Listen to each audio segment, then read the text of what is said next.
Well, thank you very much, everybody. What do you think of this jacket, eh? That jacket still fits. And I didn't get it in any vintage shop. I got it for Christmas in 1974, okay? One time, actually, a woman walked up to me. I was wearing this jacket, and she is, I won't tell you who she is, a fashionista, okay? She's, wow, where do you pick up vintage stuff like that? Okay, this is my jacket, okay? Anyway, I'm just going to pour myself some water if you don't mind.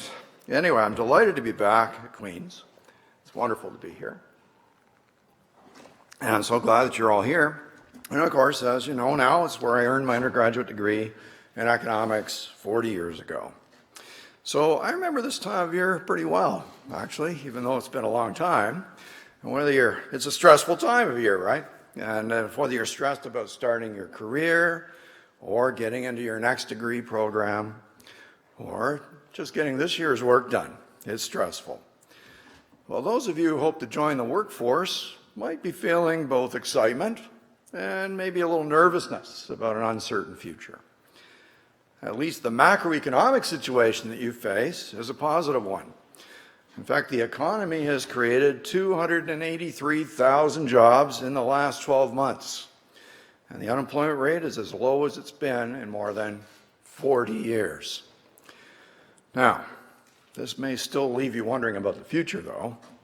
We've all heard stories of people struggling to get a foot in the door or being overqualified, underemployed, and of the challenges of building a stable career in the so-called gig economy. And meanwhile, automation and digitalization are disrupting entire industries, threatening to make some jobs obsolete. So given this backdrop, what I'm going to do is use my time today to talk about Canada's labor market and why the central bank pays such close attention to it and what role monetary policy can play in its performance. And I'm going to take the risk of speculating just a little on what lies further ahead for you on the future of work. So let me start with why the Bank of Canada, whose central objective, after all, is to target low and stable inflation, cares so much about the labor market. Well, simply put, it's because inflation is driven by the balance of supply and demand, and the labor market is at the heart of that balance. When demand is running less than supply, inflation tends to fall, and vice versa. And when supply and demand are roughly in balance, inflation tends to stabilize around the level where people's inflation expectations lie. And in Canada's case, our target of 2% anchors those expectations. Now, to maintain this balance, central bank needs to understand all the elements that make up supply and demand. And at the top of the list is labor. Now, the more people available to work and the more productive they are, the greater the contribution that labor will make to aggregate supply. In every economy, demographic forces and immigration determine the available workforce. A complementary role in supply growth is played by investment. Now, investment spending expands or improves an economy's capital stock. The machinery and equipment available to workers, as well as infrastructure, such as roads or ports or IT networks. New investment can give existing workers updated tools that raise their productivity. Or it can mean an expansion of the firm, which is accompanied by new job creation. Both of those channels raise the economy's potential output.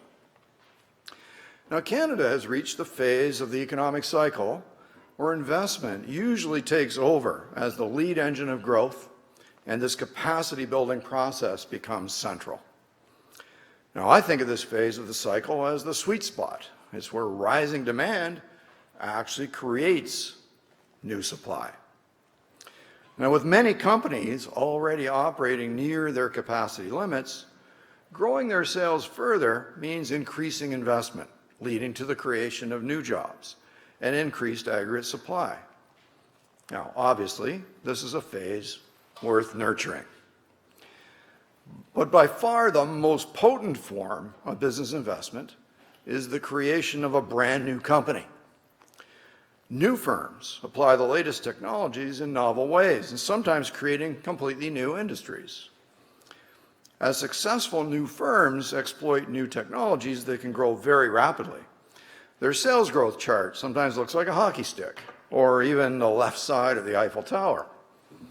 Now you can imagine how the creation of numerous new companies in the economy might affect its overall performance. Each firm in the economy that sees hockey stick growth adds disproportionately to the overall productivity of the economy. Indeed, historically, a large share of an economy's gains in productivity and new job creation have come from young companies. And this is why a period of slow productivity growth is usually associated with slow rates of new company formation. We are, here in Canada, at long last, finally seeing some encouraging signs in these data. Now, this follows a long, lackluster stretch in the wake of both the global financial crisis and, of course, the period of high oil prices and exceptional Canadian dollar strength from 2010 to 2013. So this process, very importantly, this process of rapid growth generates higher incomes. And, of course, those higher incomes, people spend them in every sector of the economy, and that benefits everyone. Nevertheless, newly created economic growth, it's disruptive, sometimes destroying existing companies and jobs along the way. Now, I know this may sound like today's issue to you, but it has been a characteristic of economic growth for all time. It was aptly described a long time ago by Joseph Schumpeter as creative destruction, and I'll say more about that process in a few minutes. Now, none of this highly desirable economic growth can happen unless there are people available to fill the newly created jobs. So a healthy, well-functioning labor market is critical, particularly at this stage of our business cycle. Now, there are many ways to measure labor market health. And we start with the obvious, the unemployment rate. It's intuitive, and it's the most commonly reported indicator. And as I said before, it's also as low as it has been since 1976, when StatsCan started tracking it in the way they do today, which is obviously good. But the unemployment rate doesn't tell the whole story. Now, to illustrate, imagine somebody whose company closed back in 2010. And after months or maybe even years of looking for work, this person is no longer participating. They've dropped out. They're no longer engaged. Well, they're no longer participating in the labor market, and so they're not counted as unemployed anymore. But he or she could still be pulled back into the workforce if the right opportunity came along. And so they represent a potential source of new capacity. Furthermore, no analysis of the labor market is complete without considering the impact of demographics, specifically the impact of the baby boom generation. Now, we all know who those are, right? Okay, well, the first baby boomers began to enter the labor market in the early 1960s, and they fueled labor force and economic growth for 50 years. Now, this demographic support, of course, today is fading. Now, immigration can help provide an important offset, but we should also be doing everything that we can to develop untapped sources of labor supply within our existing population. Now, after looking at a much wider range of labor market indicators, the bank has concluded that there remains a degree of untapped potential in the Canadian economy.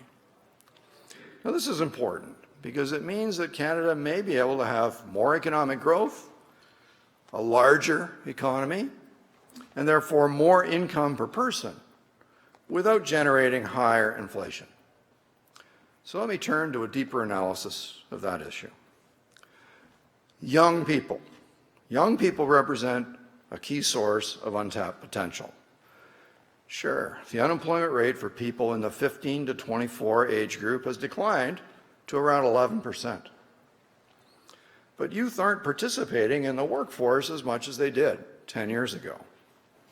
Traditionally, labor force participation rates decline during recessions and then they rebound during periods of economic growth.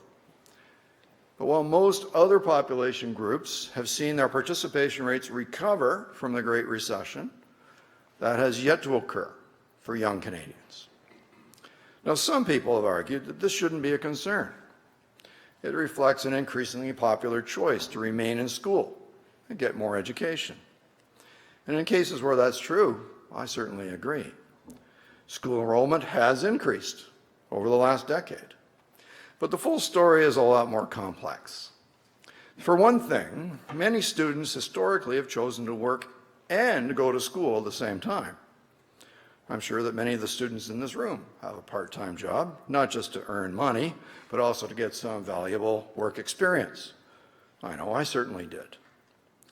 However, the current participation rates of all student groups, males and females, 15 to 19 and 20 to 24, are all below pre-crisis levels. Further, while young people who aren't at school do have higher labor force participation rates than students, their rates are all lower than they were before the crisis. And because this drop in youth participation coincided with the crisis and the Great Recession, I simply can't believe that everything we are seeing today represents people choosing to stay out of the workforce. Clearly, a good part of the decline is tied to the economic cycle and a shortage of opportunities. Other forces, including demographics, may be acting as well. But the key point is that youth represent an important untapped source of potential economic growth. If the youth participation rate were to return close to its level before the crisis, more than 100,000 additional young Canadians would have jobs. Now, an even more significant source of economic potential is higher labor force participation by women. Now, 91% of prime-age men participate in the labor force. The rate for women is only about 83%. Now, history suggests that this gap can be narrower. So just consider in Quebec, where 20 years ago, the prime-age female participation rate was about 74%. The provincial government identified barriers that were keeping women out of the workforce, and they acted to reduce them, particularly by lowering the cost of childcare and extending parental leave provisions. Within a few years, proportionally more prime-age Quebec women had jobs than women in the rest of Canada. And today, Quebec's prime-age female participation rate is 87%. Now, if we could simply bring the participation rate of prime-age women in the rest of Canada up to the level that they have in Quebec, that would add almost 300,000 people to our country's workforce. Now, the recent federal budget introduced some new measures in this direction. So there's more. Employment rates among Indigenous peoples, one of the youngest demographic groups in Canada, remain well below those of the rest of the country. And as our Senior Deputy Governor, Kellen Wilkins, pointed out in a speech just last month, technological advances are breaking down the barriers that have been keeping some of the millions of Canadians who live with disabilities out of the workforce. And finally, much could be done to speed up the integration into the workforce of a growing number of recent immigrants. So this would allow their important contribution to the workforce to increase more rapidly over time. So let's put it all together. It's not much of a stretch to imagine that Canada's labor force could expand by another 500,000 workers. And to put that thought experiment into perspective, this would increase Canada's potential output by as much as 1.5%, which is about $30 billion a year. So that's equal to a permanent increase in output of almost $1,000 per Canadian every year. And that's even before you factor in the possible investment and productivity gains that would come with such an increase in labor supply. Clearly, that's a prize worth pursuing. Now, the central bank has no role in implementing specific policies aimed at breaking down barriers to labor force participation. But that doesn't mean we have no role to play. The bank can certainly use its monetary policy to help bring about a stronger or better functioning economy while still pursuing our inflation targeting goal.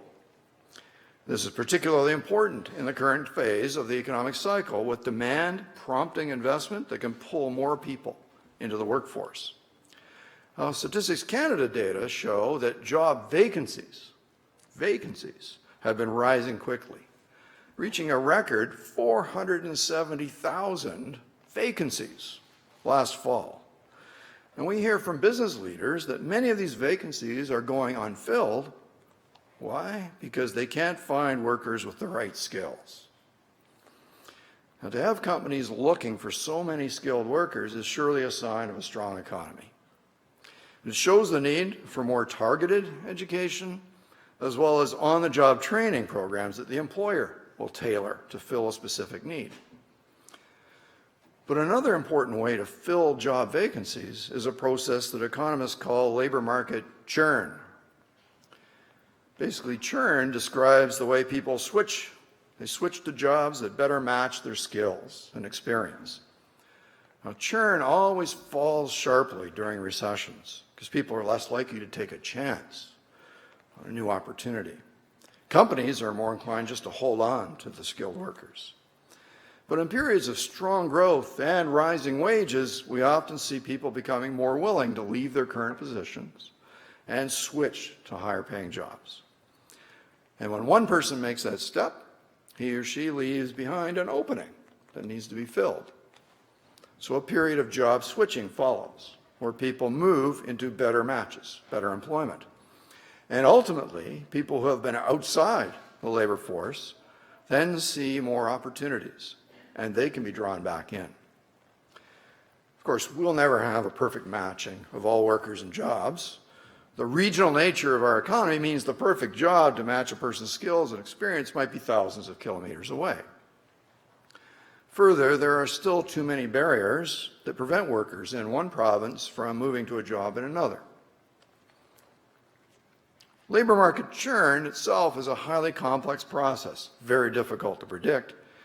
By the way, so is the creation of new economic supply, whether it's through investment prompted by strong demand or actually new firm creation. But it should be clear that there are likely to be significant economic benefits associated with allowing the economy to find its way to a higher, more productive economic equilibrium if this can happen within our inflation targeting regime. Now, we can't know in advance how far the capacity building process can go, but we have an obligation to allow it to occur. This is why the bank has been careful to explain that it cannot take a mechanical approach to policy in the current context, even though we believe that interest rates are likely to move higher over time. In fact, we've described this as a risk management process. If the economy builds more supply than usual during this phase, that will put downside risk on inflation. If less, then it will create upside risk to inflation. And it's our job to balance those risks. Of course, these are not the only issues that we're watching closely. My colleague, Deputy Governor Tim Lane, just the other day listed many of these in his progress report speech just last week. But those issues included heightened uncertainty about future U.S. trade policies, changes in inflation dynamics, wage behavior, the impact of higher interest rates on the economy, given high levels of household debt. These are all live issues for us. So in this situation, we'll remain cautious in considering future policy adjustments and highly dependent on incoming data to guide our assessments. Now, so far, I've been talking about the untapped potential in today's economy. And let me now say a few words about the future of work and what theory and history suggest may be in store. Now, we're at the start of what's been called the Fourth Industrial Revolution. The integration of digital technologies in virtually every part of our lives is just getting started. And like all revolutions in human history, we can expect it to cause some significant dislocations. And like all economic progress since the beginning of time, it will involve creative destruction. I mean, the first industrial revolution saw the introduction of the steam engine. It led to the first factories, urbanization.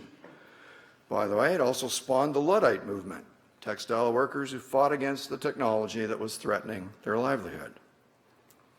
The second industrial revolution, electricity and the internal combustion engine, that changed the way goods could move around the globe. Countries began to specialize more. International trade became key to connecting supply and demand. In the third industrial revolution, advances in computing power and communications technology gave us breakthroughs in the way that information could be stored, processed, and transmitted, and the associated advances in global logistics enabled even greater specialization in production, the development of global supply chains. And this made the world even more dependent on trade to connect supply and demand. And importantly, all of these revolutions caused hardship for people and industries that were disrupted. Yet the enormous gains in productivity and the advances that these technologies spawned form the basis of our modern economy. Whenever a groundbreaking technology arrives, a predictable pattern follows. The technology disrupts existing industries. It leads to job losses. Now, governments can and do have in place safety net policies to cushion the blow for people directly affected. And as I mentioned before, new companies will exploit these technologies to create new types of jobs in entirely new industries. The hockey stick growth and productivity gains help boost income, which flows throughout the entire economy. And this in turn increases demand in every sector of the economy, creating new job opportunities and raising living standards. So let me give you an example from Canada's history. This history is even older than my jacket. At Confederation, 151 years ago, about half of working Canadians were employed in agriculture in one form or another. As new technologies disrupted farming, fewer people were needed on the farm, yet farm output continued to expand. The same technologies created new opportunities for those who moved into the cities. And by the 1920s, only 1/3 of Canadians were still involved in agriculture. By the 1950s, that figure was down to 15% of Canadians. Today, it's less than 2% of Canadians working in the agricultural sector. And yet, agricultural output has more than tripled over that past century. Now, here, at the start of the fourth industrial revolution, new applications are creating jobs that were unimaginable just a few years ago. I mean, when most of us were kids, we didn't dream about what we would create with a 3D printer. 3D printing hadn't been invented yet. 10 years ago, only 10 years ago, there were no smartphone app developers or cloud computing engineers or social media managers. It's human nature to focus on the negative. So when we think about autonomous vehicles, for example, people dwell on the jobs that will begin to disappear for truckers or taxi drivers.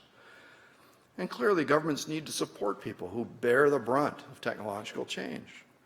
But at the same time, we need to remember the positives.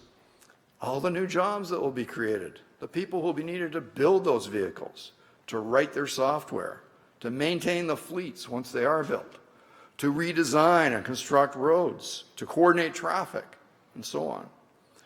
And what's more, truly creative entrepreneurs will think of new ways to apply that technology. For example, to boost independence and productivity for people living with disabilities. Now, beyond this, we also need to remember the income-generating effect of these new jobs.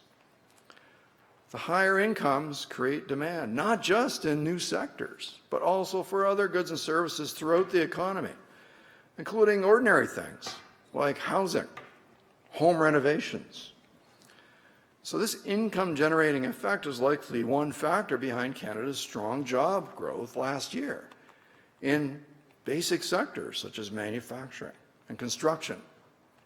Jobs, by the way, where the required skills are not too far removed from those required in sectors of the economy that are being disrupted. The bottom line is this. Throughout history, technological advances have always led to rising productivity and living standards, and they have always created more jobs than they destroyed. This is not to understate the pain that disruption can cause for individuals. We owe it to them to work hard to create pathways forward so all can participate in the evolving economy. It's time for me to conclude. The Bank of Canada has plenty of reasons to care about the state of the labour market. It's become a good deal healthier over the past year or so, but we still see some slack remaining. We expect to see increased investment both in existing and in brand new companies, as well as labour market churn. We expect to see those things creating more supply through higher productivity and employment. But these uncertain processes entail both upside and downside risks to inflation, and our monetary policy remains particularly data-dependent as we balance those risks. And now, for the benefit of those watching on our webcast, let me just repeat those key messages in French. Au cours de la dernière année, le marché du travail est devenu bien plus robuste, mais une marge de ressources inutilisées subsiste.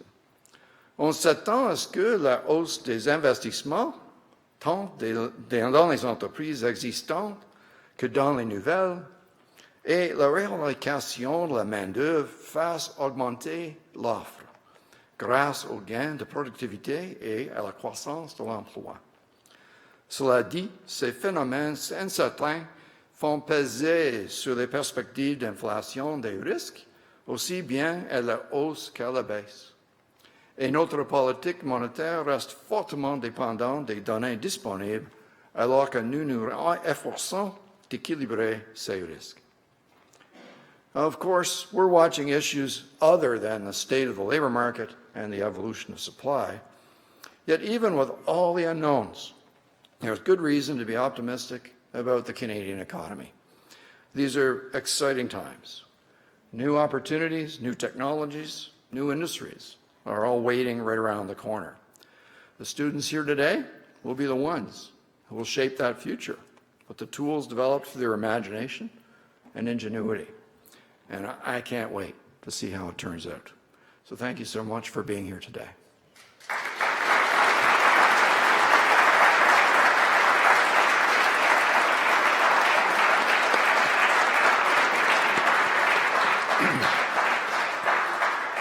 Thank you very much, Governor. We'll have a more formal thank you in a few minutes. The floor is now open for questions and answers. Please use the microphone so that everyone can hear.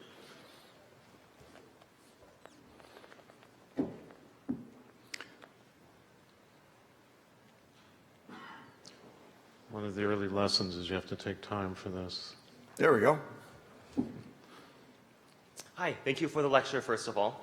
I have a question about, near the end of your lecture, you mentioned kind of the data-driven approach of the Bank of Canada, and I'm wondering, kind of on this topic of uncertainty, as we approach kind of the boundary of what we can model and predict, how do we manage that uncertainty? Does it become kind of, does the importance of, I guess, the intuition and the history and experience of the people at the decision-making table, does that become more important?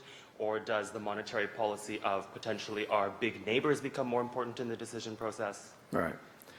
Well, that's obviously an excellent question, a really complicated one. I could give a whole lecture just on that. But it does give me a perfect place to mention that just 10 days ago, the Bank of Canada was named Central Bank of the Year. Did you hear me? Yeah.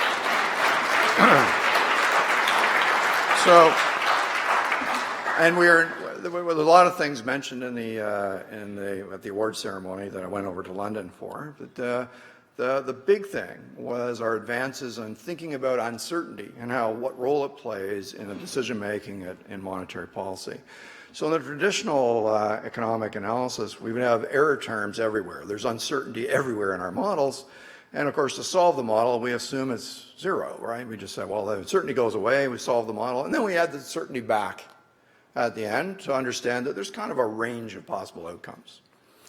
But actually, if you treat uncertainty rigorously, and we've got some papers on the website that you could go and see, actually the policy making becomes more of an asymmetric process, because where you are and what you've experienced actually plays a role. So for instance, for the last several years, we've been below target inflation. Many central banks have been working very hard to prevent the possibility of deflation, even negative interest rates and quantitative easing and forward guidance and all these things. And so when you're in a situation like that, still kind of waiting for everything to kind of get back to normal, what do you care most about? Even though you're uncertain about everything, and on both sides of the parameters, you're much more concerned about the downside risks than you are about the upside risks. And so when you weigh those risks, given where you've been, your response to new data becomes asymmetric. And in our case, wide open to new insights from new data, because there are a list of, we usually talk about 4 key things that we really don't know. We don't know, what I've talked about today is how much extra capacity will get built. We can guess what the limits are, but we don't know if it'll go all the way to the limit or not. But every cycle's had a capacity building stage, so it's not like we're shooting in the dark. But we don't really know how much, because it's been a long, slow cycle. Secondly, we don't know if the wage Phillips curve has shifted, if it's behaving differently because of international competition or globalization or something like that. And the inflation, the link between inflation and the real economy, same thing. Maybe because of technological advances or Amazonification or what have you, digitalization may be changing the basic inflation process. And most importantly of all, we don't know, now that people have accumulated so much debt through this stressful cycle, how will they react to interest rates that are 50 or today 75 basis points above the low point? And so we have to monitor the data closely. We don't just rely on our models to tell us what will happen next. We say, yeah, the models give us a starting point, and now we're watching the data and we're learning in real time. And that's what I meant when I said we actually have an obligation to test this framework and find where those limits actually are, because that creates benefits for everybody. We can't allow the mechanics to prevent us or cause us to nip it in the bud, if you like. Yeah, thanks very much for your question. Who's got the next question? Here's a fellow with his hand up, and he's heading for the microphone. Here he comes, folks. Just coming up to the mic. He's got a big smile on his face. And yes, sir. Good morning, Mr. Poloz. First of all, thank you for spending this lovely morning with us. My question is, how do you foresee the impact of NAFTA renegotiations on the employment opportunities within Canada? Right. So, well, look, that's a really important building block. I mentioned a couple of areas of my speech about the importance of trade and the specialization that has allowed, rather than lots of vertical integration. The companies that are vertically integrated but geographically dispersed, et cetera. So trade matters a great deal to today's living standards, especially in a very trade-dependent economy like Canada. So, NAFTA is an important tool of business for people throughout the economy. And right now, if you ask me, well, what would the world look like if NAFTA were changed significantly or abrogated or something? The answer is, honestly, don't know. I mean, there are just too many possibilities. And the response would vary from company to company, depends on whether they have cross-border operations, how they re-optimize, et cetera. And I think even at the macro level, most economists would have a big debate about how it would turn out. Like, the empirical work isn't even clear on the original NAFTA, what effects it had. But where I am positive, I think we understand it, is strategically, it changes the mindset around investment, okay? And so already, I mean, 6 months ago, companies were telling us, you're telling us that this is the phase of the business cycle where we're supposed to invest, because, yeah, we're operating at full capacity, but I'm a little worried about the future of NAFTA, so we've postponed that decision. Or other things they've said to us is, oh, well, we've got an operation down in Georgia, and we've got the operation in Ontario, and we need to expand capacity, but we think for safety reasons, we're going to expand in Georgia instead of here. But that doesn't mean they're leaving. It just means you don't get something that didn't exist before, the investment I'm talking about. So we think that even though investment actually has gone up quite a lot over the past 4 quarters, very pleased with how that's going. We know from that it's gone up by less than it would have without the uncertainty around NAFTA, regardless of what outcome it may have. It's just not knowing that, would you spend millions of dollars today if that decision might affect the business success. So we've put that into our forecast. It's modeled, that there's a dampening effect on investment in our outlook. And I suppose if the uncertainty went away, that would, be like animal spirits. We'd have a bit of a recovery in those plans. But, we'd have to wait and see. It would be like data dependent again. So that's how we think it's affecting us. It's affecting us today already while we wait and see how it turns out. So, of course, I watch it just like you do very closely. Just as many businesses across Canada are very interested to see how it turns out. So, sure. Thank you. Thank you. So we had 2 barn burner questions. Question number 3 is usually the best. Here we go. Here we go. Question 3 is usually the crackerjack one. Yeah, got them all warmed up. There we go. Those mics are far away. Anyway, there we go. There we go. So obviously Canada's leading in what you would refer to as the 4th industrial revolution, the pan-Canadian artificial intelligence strategy, amongst a number of other things. This is the first time that we've really been ahead of a lot of other countries in these industrial revolutions. So how do you think that, first mover, maybe advantage or disadvantage, is going to impact the economy in terms of the risk mindset that Canadians might have versus previous industrial revolutions where we weren't necessarily leading or on the edge of it? Well, that's a good point. We do seem to have a bit of a niche here, and we've got some great people, which is really what it comes down to. And it's very exciting to see it happening. By the way, I prefer augmented intelligence to artificial intelligence. And it's still AI, but augmented sounds like I still have a job and I'm doing it better. But anyway, that's actually not my term. It's Ginny Rometty, who is the CEO of IBM. That's the way she thinks of it. But I think that the first mover advantage, I think, obviously has advantages. But of course, we've had instances where we've been leaders in other things, and of course, what happens is scale is our enemy. And so often these things kind of get bought up at an early stage, and then the big developments maybe happen. The hockey stick happens somewhere else. And of course, I, like everybody, hope that doesn't happen. And I think maybe in this case, since augmented intelligence development can happen virtually, literally anywhere, why not have it happen in a great place like where we live, where we've got the great workforce and we can attract people to Canada and so on. So I think the odds are in our favor this time. That's why I think of it. It's not about locating somewhere where it may cost a little bit less for labor or a little lower tax rate or those kinds of things. It's about where are the people that constitute the critical mass it takes to build out companies in that space. So I don't know. I don't want to sound too sunny about it because, of course, you got to be realistic. But I'm very encouraged by it. I'm really excited by it. So, thanks. Thanks for your question. Who's next? Come on.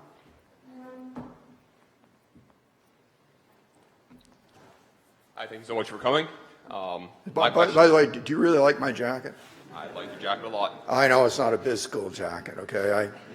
I graduated from across the street, and I'm really disappointed because I checked the sidewalk and the 78's not there anymore. I don't get that. Who's in charge of maintaining those things? Anyway, sorry, what's your question? My question is relating to the Phillips curve. In the latest Fed report, there was a lot of talk about whether or not to use a Phillips curve type tool to assist with determining how inflation is going to work in the future. My question is, Do you believe it's still valid? Do you believe we should use some other variation of it? Okay, well, I certainly do believe it's still valid. We have no problem explaining in our models how inflation has behaved. You have to bear in mind that, this whole thing I talked about today should help you understand how uncertain it is how much supply is actually out there. Okay? So how much is the potential of the economy? And until there's a gap between where the economy is and what its potential is, you don't have the variable that helps you explain whether inflation is moving up or moving down. So, if I could just change one assumption in that very complex model of potential, I could move that model, let's say, to Germany or to the United States, and I could explain all their inflationary history. But if you have a model that's worked for you for the last 30 years, suddenly it doesn't work quite as well, you say, oh, the Phillips curve is dead. It's wrong. It may need a little help for you to help say, well, for example, when we had the Walmart effect, when the big box stores, you take them for granted because you're a really young fellow, but I grew up in a world where we didn't have those. And the big box store revolution, the Costco's, the Walmarts, et cetera, really lowered prices for people. Well, does that mean the Phillips curve was broken? Because inflation was lower than what the models suggested it would be for, let's say, 5-6 years? No, it doesn't mean the model's broken. It means you have to add something to it to help it explain what occurred. And what we now call digitalization or Amazonification, same kind of idea. We're looking for signs of that in the data, and it's smaller than the Walmart effect, but it's still present. Some of these things are obviously affecting the inflation process. So it's just hard for empirical work to find a statistical regularity that we can rely upon. But when you get back to it, you can do some finer analysis and say, look, 0.5 of this or 0.2 of that, that's, we know this is bigger than a bread box, so it's got to be having this effect. If I took that out of the data, then the model's doing perfectly well. So you have to be logical and realistic about what the model's going to tell you. And so the real test is coming, right? I mean, if the Phillips curve really is passé or broken, then of course the world will look really different than what people expect over the next while. But I'm convinced if you look at the U.S. economy, which has had a stellar period of growth and rising employment, long after people were telling them that it's done, we're at capacity, you need to raise interest rates. Well, what has happened is a big increase in labor supply has occurred, just like I'm talking about here, and that has given them more capacity. And if that had occurred at higher rates of interest, right, then we would have had inflation well below target. So allowing it to happen has given the U.S. this extended cycle, and I think the same kind of phenomenon appears to be at work at our end, and we have to wait and see how far it will go too. So the Phillips curve is alive and well, but you have to remember it's called a curve because it's a curve. It's not some straight line. What that means is that when you get to that point, then the inflation risks go up a curve. Okay, well, it's important for the policymaker to keep that upside risk in mind too. So it's not a one-way thing. Okay? Thanks for your question. It's a good one. I think we have time for perhaps one more. One more question? Who's going to give it? Okay, so not a... Oh, there we go. There we go. Governor Poloz. Yes, sir. It's an honor to see you today. Thank you very much for these stimulating thoughts, for showing us a picture of the future. I think the future is bright for us. Small question for you. You're in charge of monetary policy. And of course, there's another big lever, and it's called fiscal policy. Mm-hmm. We're running out of slack. Fiscal policy is really getting ahead of itself. There is a disconnect. And there's something south of the border that's happening also, a major tax reform that's just going to change the landscape. So, as the person in charge of monetary policy, how do you look at this picture? What's your take? Well, I think, first of all, let's deal with, never mind, set aside the U.S. thing for a second, which, it's a shock. There's a lower tax rate, probably caused the U.S. economy to grow a little faster than previously expected. But you combine that with more Buy America type things and maybe some tariffs and all that kind of thing. So it's probably not going to have that big of an impact as a spillover across the border, but it's buried in our forecast. Okay, so that's important. But in terms of fiscal monetary policy and how they interplay, so important to keep some history in mind. So if we go back to the crisis and the global recession, everybody met at the G20 and said, boy, we gotta really stimulate. All right, so monetary and fiscal. Everybody announced they all did the same thing at one time. It was like an emergency. Worked great.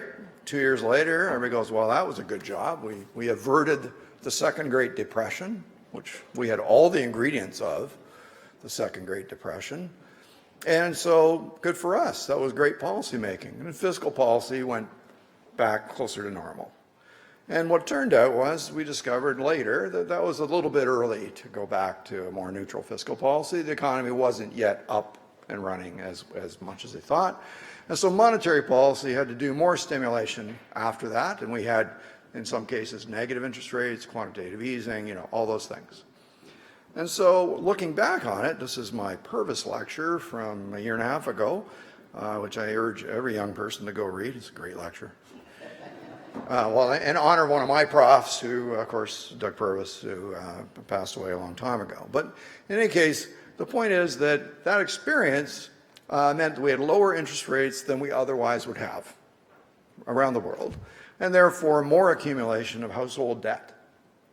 Because what we're doing with low interest rates is encourage people to spend money sooner or more than they thought, and so they buy houses, so and cars, and so they borrow, and that's how it works.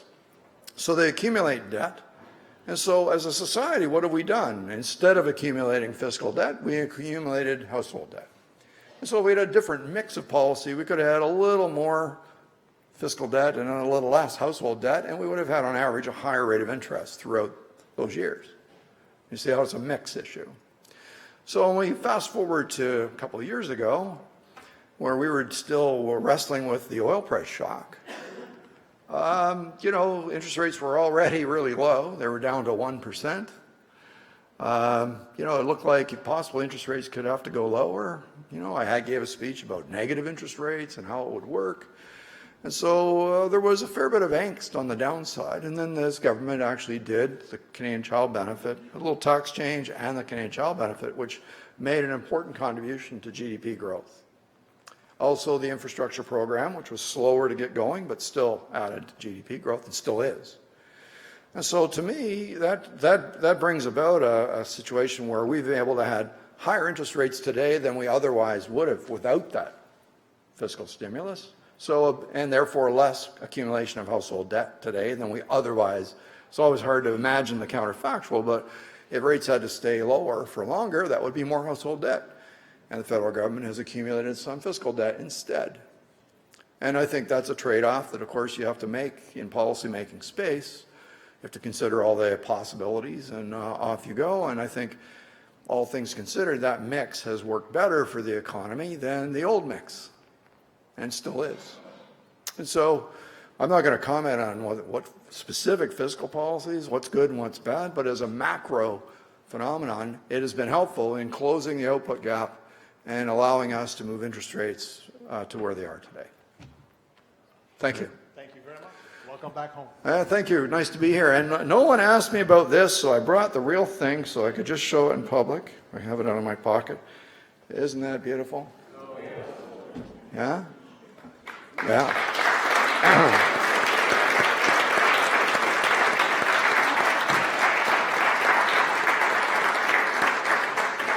As we say, currency is taking a whole new direction. Not like this, right? It's like this. Verticality is in the Museum of Human Rights on the back. It's a beautiful piece of artwork. Please go to the website and enjoy. It won't be on the street for a few more months. This is kind of a cheat. Anyway, thanks so much for being here today. Thanks very much, Governor. It's now my, and thank you for the questions, everyone. It's now